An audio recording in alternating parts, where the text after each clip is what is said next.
Hey guys, Jade Alpine Companies on another epoxy injection project. Got our ports installed, doing some injection. Just showing you how nice and slow you want this epoxy to run through the hose. You just want to barely see these bubbles creeping into there.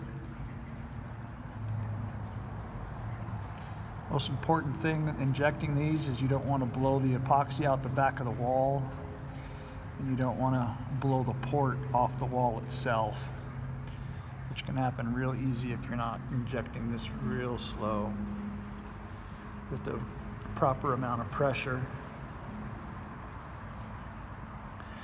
Looks good. You can follow this project as well as 2,000 others on my website.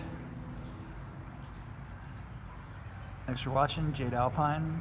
Check us out, www.alpinecompanies.com. Click on my YouTube link. If you need epoxy injection, give me a call. Jade Alpine. We'll see you guys on the next video.